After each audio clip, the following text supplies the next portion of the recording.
Morning, it's day 128 on the PCT. It's about 10 to 7. So I don't think I mentioned this yesterday. My tent's still up. But yesterday was the first day, I'm pretty sure, first day on the PCT this year that I did not see or hear or talk to a single human being. So I tented up there. I'm gonna get water down here. Walking on a beach. Got some ice in the river here. It's gotten below freezing last night. Glad I filtered water because there's some sections that are dry. So this is where the water runs, but it's obviously running underneath the sand.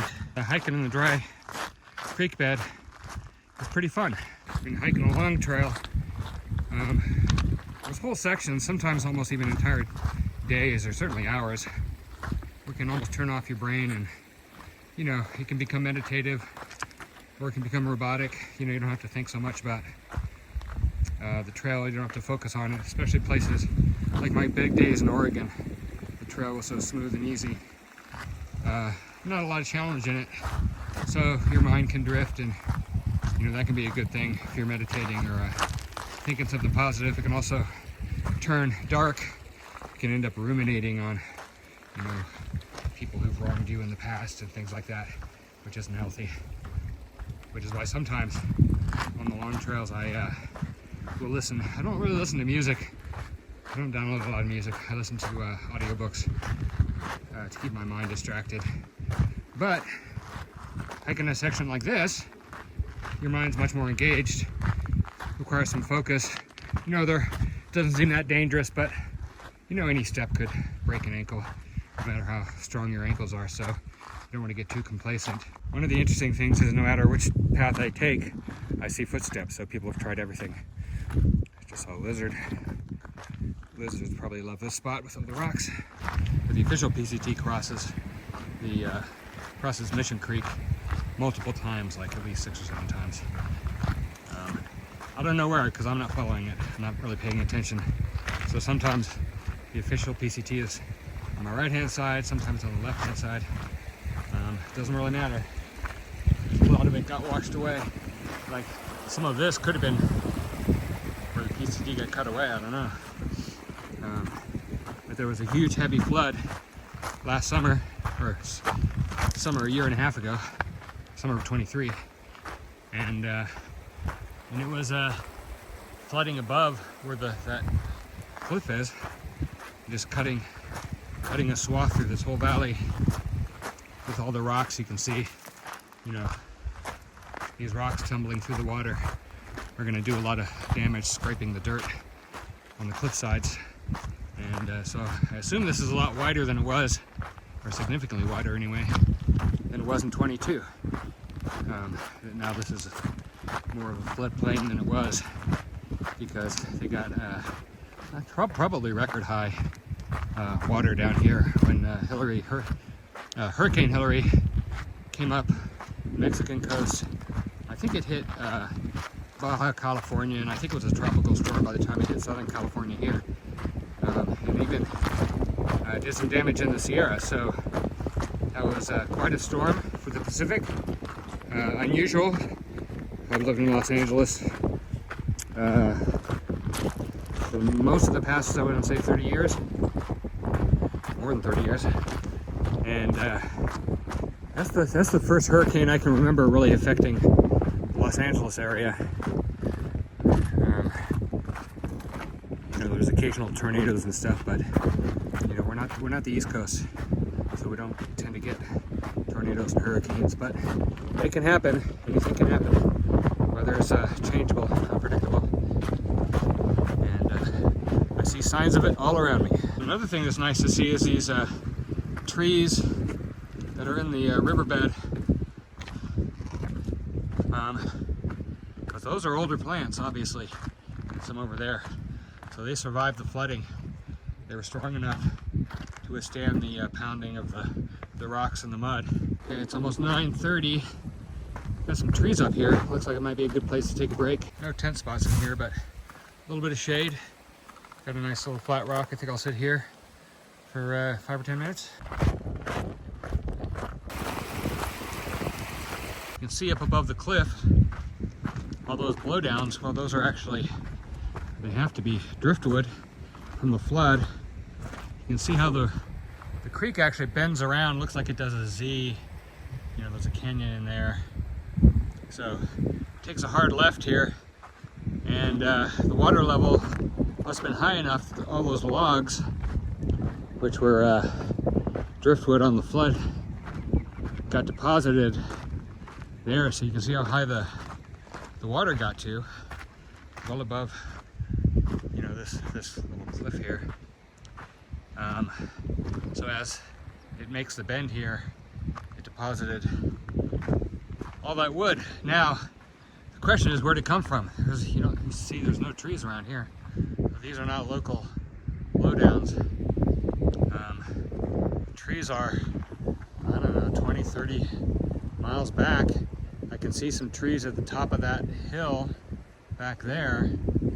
That hill may have had a lot more trees that got washed down. My guess is, I think as far as like Onyx Summit where I was the other day, which had trees on the mountains. Point being, these got washed down pretty far. These are not local logs here. Okay, I can definitely feel the wind picking up even more as I enter this narrow canyon. Okay, so a hiker right ahead of me is called Longlegs. There's some more people up there. Looks like they just took a break. Okay, so here's the group is stopping for lunch. We got a little bit of shade, a little bit of sun. Okay, so there's a big cairn or rock pile here, which is meant to indicate something. It's almost certainly to indicate that that's where you should rejoin the PCT. You can see the trail up there. So I'm going to give that a shot.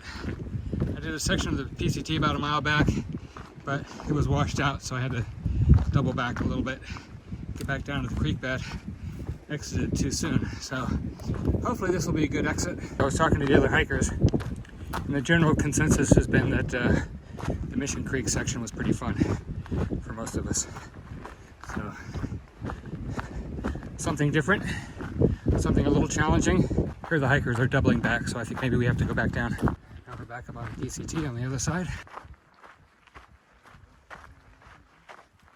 Okay, so this is where we're leaving Mission Creek. You can see they put little markers with the cairns and the sticks, so you can know where to get back onto the PCT. And here we are. This is looking back the way we came. There's the Mission Creek, and now we're climbing.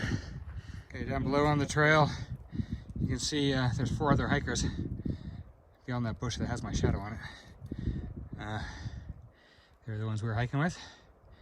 We're a little bit of a Sobo bubble here. What do we got, 7 people? Okay, we're coming up on it looks like the Whitewater River Valley. We just did a sketchy log crossing. We had a few options. This might have been one. The trail continues right up here. We got to find a way to get up to it because it's kind of eroded. So we're gonna follow this down, see where we can climb up. So it looks like this log here was the one we should have crossed on. That would have been easier.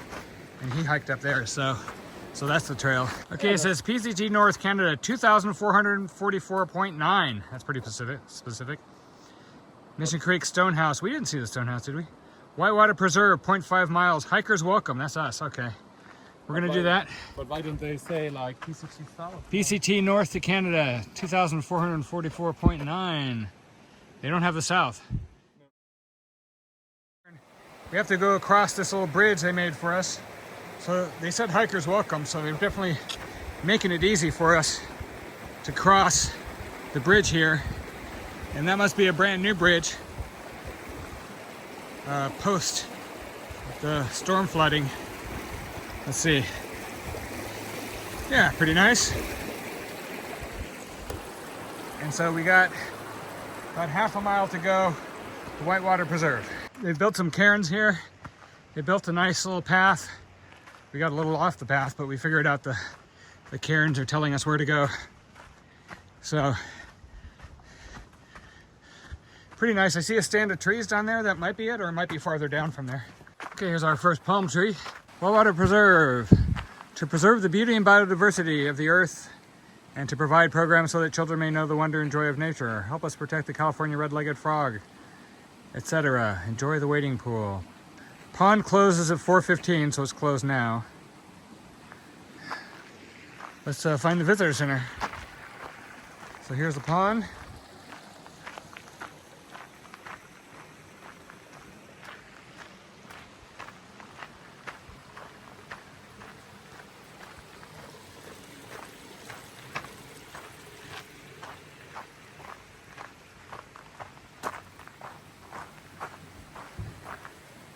Gateway to Sand to Snow Monument.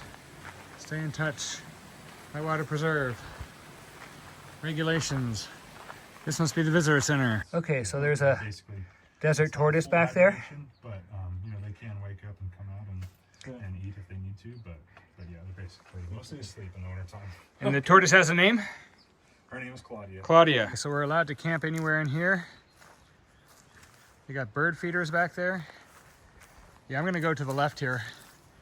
Looks like might be more shelter. Okay, I'm gonna set up in this little corner here, probably with my tent, like a picnic table, a little bit of shelter.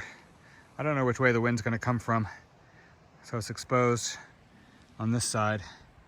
So my tent is set up, gonna have some dinner, I might charge my batteries, use the restroom and so forth, fill my water bottles, and it's about probably a little after 5 at the moment, and turn in for the night. Might be up for a little bit. There's other hikers.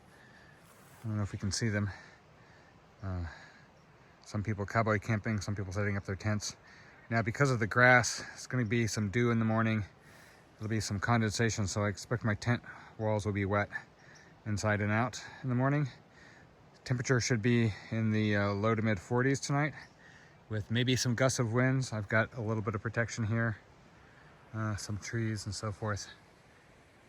So probably shouldn't be too bad.